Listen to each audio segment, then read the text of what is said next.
Senator Dodd, last week you had said that Senator Obama, quoting you, his assertions about foreign and military affairs have been frankly confusing and confused. You added he should not be making unwise categorical statements about military options. What, in your opinion, has been confusing? Well, let me say on these matters here, I spent 26 years on the Foreign Relations Committee dealing with these matters here in almost every major foreign policy debate. Words mean things. We've got to be very careful about language that's used in terms of the danger and harm it can do to our nation. My view was when issues are being raised about Pakistan, understand that while General Musharraf is no Thomas Jefferson, he may be the only thing that stands between us and having an Islamic fundamentalist state in that country. And so what I'd like to see him change, the reality is, if we lose him, then what we face as an alternative could be a lot worse for our country.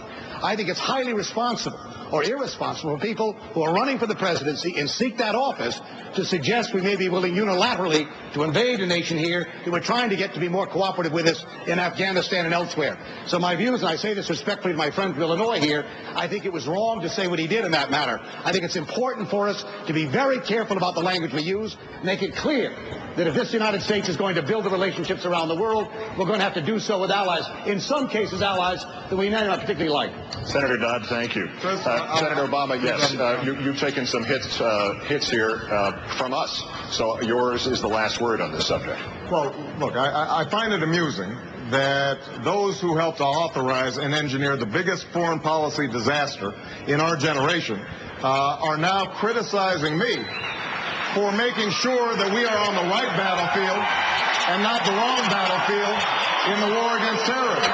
And Chris, respectfully, and you and I are close friends, but the fact is, you obviously didn't read my speech, because what I said was that we have to refocus, get out of Iraq, make certain that we are helping Pakistan deal with the problem of al-Qaeda in the hills between Afghanistan and Pakistan. But, Chris, if we have actionable intelligence on al-Qaeda operatives, including bin Laden, and President Musharraf cannot act, then we should. Now, I think that's just common sense. I don't know about you, Senator, but for us to authorize where the people who attacked 3,000 Americans were not present, which you authorized, and then to suggest that somehow we should not focus on the folks that Senator did Obama, attack 3,000 we're well over time. Senator Clinton, I must ask for your Senator Clinton, give me your response to this. I'm going to give you both a chance here, but Senator Clinton, please give me your response to what we're hearing tonight. Well, I do not believe people running for president should engage in hypotheticals, and it may well be that the strategy we have to pursue on the basis of actionable intelligence, but remember we've had some real difficult experiences with actionable intelligence, might lead to a certain action, but I think it is a very big mistake to telegraph that and to destabilize the Musharraf regime, which is fighting for its life against the Islamic extremists who are in bed with al-Qaeda and Taliban. And remember, Pakistan has nuclear weapons. The last thing we want is to have al-Qaeda-like followers in charge of Pakistan and having access to nuclear weapons. So you can think big, but remember, you shouldn't always say everything you think if you're running for president, because it has consequences across the world, and we don't need that right now. Senator Dodd, no, I owe Senator Dodd a response. Your name was invoked in several of these answers. Please take 30 seconds here.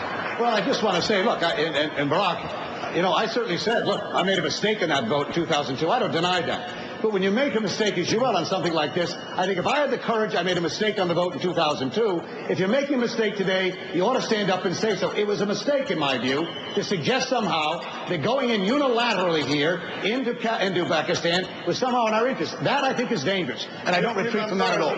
But this came back to me. And so all right, Senator Obama, 30 seconds, and then I have to stop this. I did not say that we would immediately go in unilaterally. What I said was that we have to work with Musharraf, because the biggest threat to American security right now are in the northwest provinces of Pakistan, and that we should continue to give him military aid contingent on him doing something about that. But the fact of the matter is that when we don't talk to the American people, we're debating the most important foreign policy issues that we face. And the American people have a right to know. It is not just Washington insiders that are part of the debate that has to take place with respect to how we're going to shift our foreign policy. This is a I have to end this segment here because